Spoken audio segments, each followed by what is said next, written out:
G20 में भारत तमाम मेहमानों का बेसब्री से इंतजार कर रहा है। बात उसी G20 की। कवर कर तैयार है हिंदुस्तान, दुल्हन की तरह सज गई है देश की राजधानी दिल्ली। गलियां गुलजार है, सड़कें रोशनी में नहाई हुई है और ऐतिहासिक इमारतें नए भारत की झलक दिखा रही है। हिंदुस्तान की ये तैयारी है दुनिया की महाशक्तियों के इस्तकबाल के लिए। ये सुंदर शहर आपका अपना शहर है। ये किसी सिनेमा की शूटिंग के लिए तैयार नहीं किया गया सेट है। ये आपका, हमारा, हम सभी का भारत है। ये तस्वीरें हर भारतीय का सीना गर्व से चौड़ा करने वाली है। राजधानी दिल्ली में दुनिया का सबसे बड़ा आयोजन है, महाशक्तियों का महामंथन है। हिंदुस्तान के इतिहास में ये पहला मौका है जब दुनिया के 20 बड़े देशों के राष्ट्रीय अध्यक्ष दिल्ली में मौजूद होंगे। अर्जेंटीना के राष्ट्रपति अल्बर्टो फर्नांडीज शुक्रवार को सुबह 6:20 पर भारत पहुंचे। ब्रिटिश पीएम ऋषि सुनक दोपहर 1:40 पर दिल्ली पहुंचेंगे। ऑस्ट्रेलिया के प्रधानमंत्री एंथनी एल्बनीजे शाम 6:15 पर दिल्ली पहुंचेंगे। अमेरिकी राष्ट्रपति जो बाइडेन शाम 6:55 पर दिल्ली में लैंड करेंगे। कनाडा के पीएम जस्टिन ट्रूडो शाम 7:10 पर दिल्ली पहुंचने वाले हैं और चीन के प्रधानमंत्री शाम 7:45 पर नई दिल्ली में लैंड करने वाले हैं। G20 की मीटिंग के लिए पूरी दिल्ली में बेहतरीन इंतजाम किए गए हैं। नेशनल कैपिटल रीजन यानी NCR को इस मीटिंग के लिए तैयार किया गया है।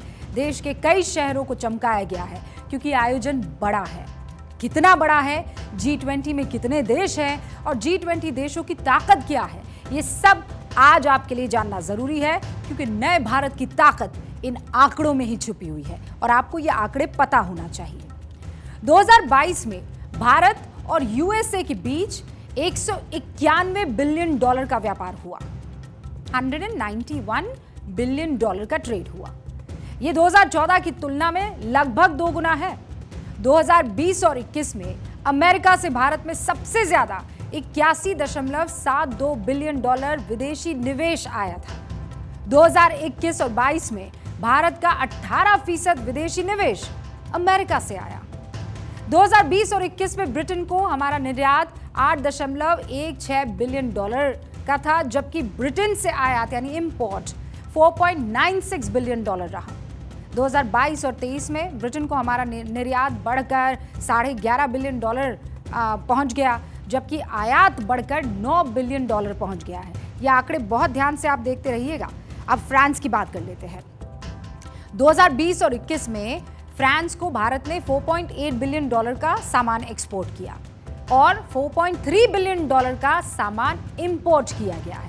फिर आया 2021 और 22, 6.64 एक्सपोर्ट हुआ और $5.8 बिलियन जो है वो इंपोर्ट किया गया। फिर 2022 और 23 में आप देखिए फ्रांस को भारत का एक्सपोर्ट $7 बिलियन हो गया, इंपोर्ट $6 बिलियन पहुंच गया। फिर सऊदी अरब की बात कीजिए। 2022 और 23 में सऊदी अरब को भारत ने $11 बिलियन का सामान निर्यात किया, जबकि इस दौरान $22 बिलियन का सामान इंपोर्ट किया गया। 2019 और 20 में जापान को भारत ने $4.5 बिलियन का सामान एक्सपोर्ट किया। इसी दौरान भारत ने $12.5 बिलियन का सामान आयात भी किया जापान से। फिर 2021 और 22 के आंकड़े भी इस वक्त आप देख रहे हैं। एक्सपोर्ट $6.18 बिलियन का था और इंपोर्ट $14.25 बिलियन पहुंच गया। रूस की अगर बात करूं तो 2021 और 22 में $3.25 बिलियन का सामान हमने एक्सपोर्ट किया, $10 बिलियन का इंपोर्ट किया। 2025 तक दोनों देशों ने $30 बिलियन के बायलैटरल व्यापार का टारगेट इस वक्त रखा है। ये G20 के चंद देशों के साथ भारत के व्यापार के आंकड़े थे जो आपको बताना जरूरी था। आप इन आंकड़ों को ध्यान में रखिएगा। भारत को 2047 तक ग्लोबल लीडर बनना है और वो लीडर बनने का रास्ता व्यापार के जरिए ही जाता है। 2047 में हमने वो विकसित भारत का संकल्प लिया है। वो व्यापार और कारोबार बढ़ाकर ही हासिल किया जा सकता है। 47 में जब हमारे देश की आजादी के 100 साल होंगे और हम देश को विकसित भारत बनाना चाहते हैं, लेकिन भारत विकसित तभी होगा जब गांव विकसित होगा, और इसलिए हर गांव का संकल्प बनना चाहिए कि 2047 के पहले हमें अपना कार्य क्षेत्र गांव होगा, पंचायत होगी, नगर होगा, महानगर होगा, हमें उसे भी डेवलप बनाना है, समस्याओं से मुक्त करना है। और इसके लिए छोटे छोटे प्रयास ही बहुत बड़ी असर दिखा सकते हैं।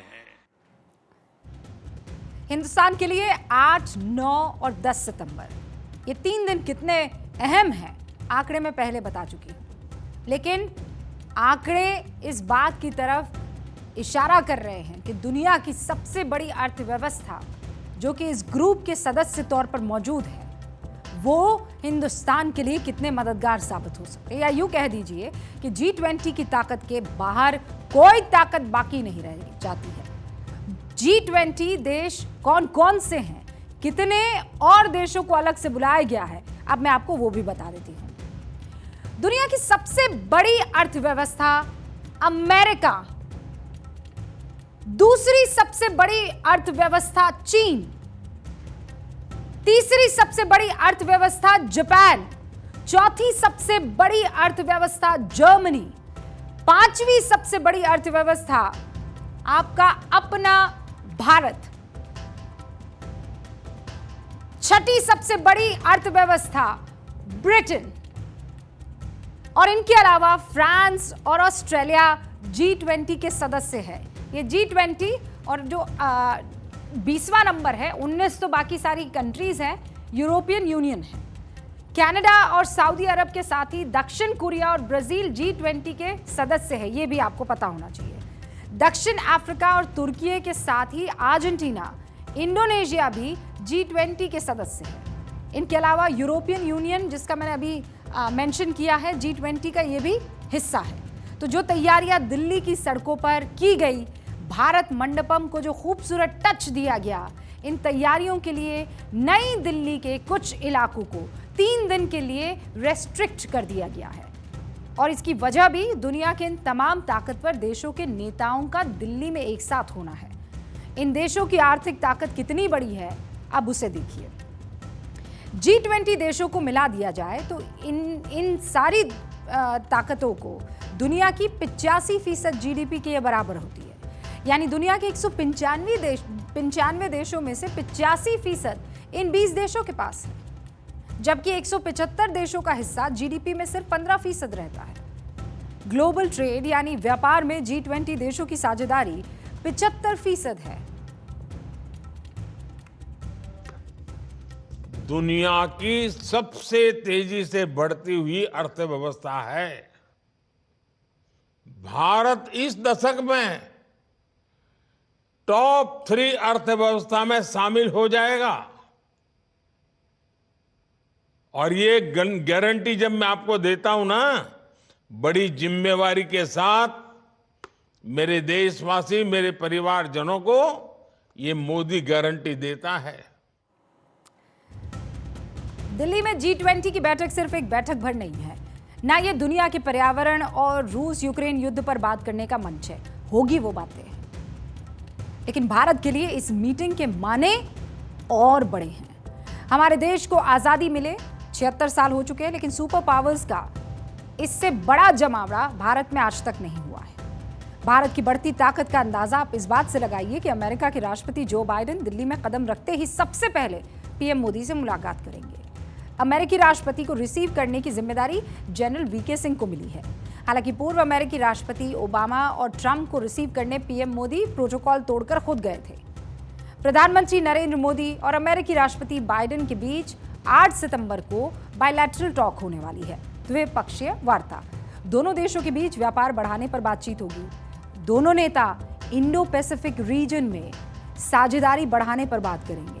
और इसके अलावा जो सबसे महत्वपूर्ण बात होगी, वो दोनों मुल्कों के बीच डिफेंस को उनके जो ऑपरेशन है वो बढ़ाने पर होगी।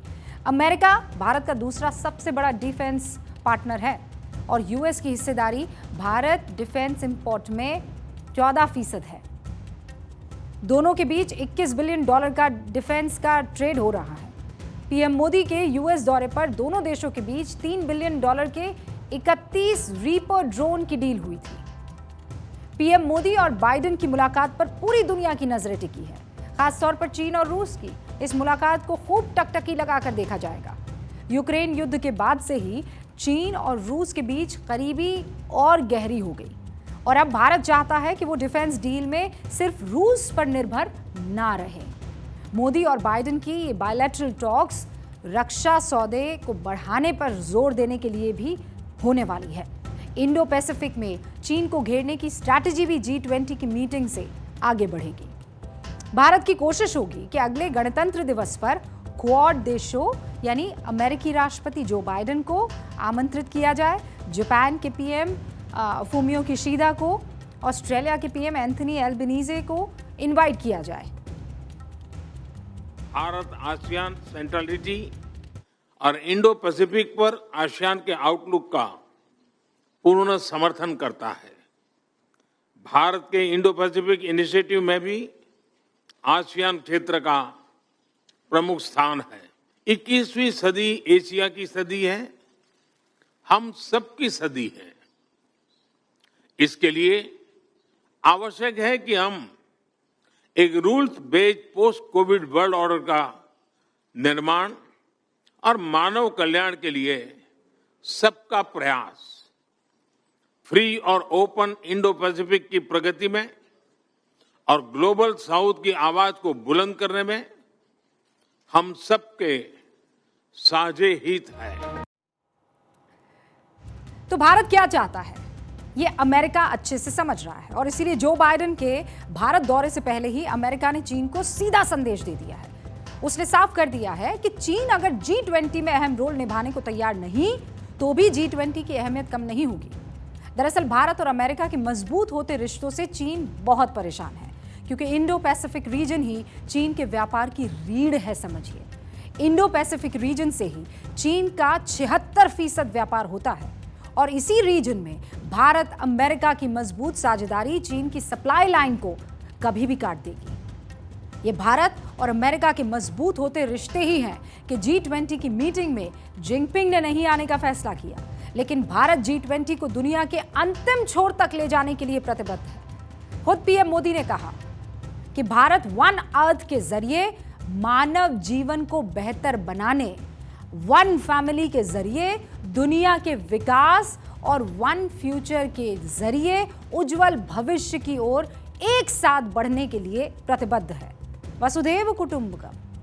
भारत में हो रही G20 की मीटिंग भविष्य की दिशा निर्धारित करने वाली होगी। भारत की ऐसी भावना एक ऐसी दुनिया के निर्माण की है जहां एकता हर मतभेद से ऊपर हो और साझा लक्ष्य अलगाव की सोच को खत्म कर दे। भारत G20 की बैठक के जरिए दुनिया के 1 लाख से ज्यादा महत्वपूर्ण व्यक्तियों का मेजबानी करेगा। भारत वर्ल्ड लीडर बनने के दरवाजे पर दस्तक दे रहा है, लेकिन अपनी जड़ों से वो उतना ही जुड़ता जा रहा है और जुड़ा हुआ है, फिर चाहे वो G20 में भगवान शिव के नटराज रूप का वर्णन हो या फिर G20 की बैठक से ठीक पहले पीएम मोदी का संस्कृत को बढ़ावा देना हो। भारत और भारत के प्रधानमंत्री मोदी वसुधैव कुटुंबकम के भाव को आगे बढ़ा रहे हैं, क्योंकि सनातन धर्म और भारत हमेशा से ही पूरी धरती को अपना परिवार मानते रहे हैं। श्रीमद् भगवत गीता भारत का दुनिया को सबसे प्रेरक उपहार है। गीता पूरे विश्व की धरोहर है। गीता हजारों साल से प्रासंगिक है। विश्व के नेताओं से लेकर सामान्य मानवी तक सभी को गीता ने लोक हित में कर्म करने का मार्ग दिखाया है। तो एक तरफ तो सरकार की तरफ से, देश के मुखिया की तरफ से सनातन और सनातन की परंपरा को आगे बढ़ाया जा रहा है, संस्कृति को आगे बढ़ाया जा रहा है। दूसरी तरफ कई ऐसे राजनेता हैं जो लगातार सनातन का अपमान दे रहे हैं और महज अपमान नहीं कर रहे हैं, भर भर कर गालियां दे रहे हैं।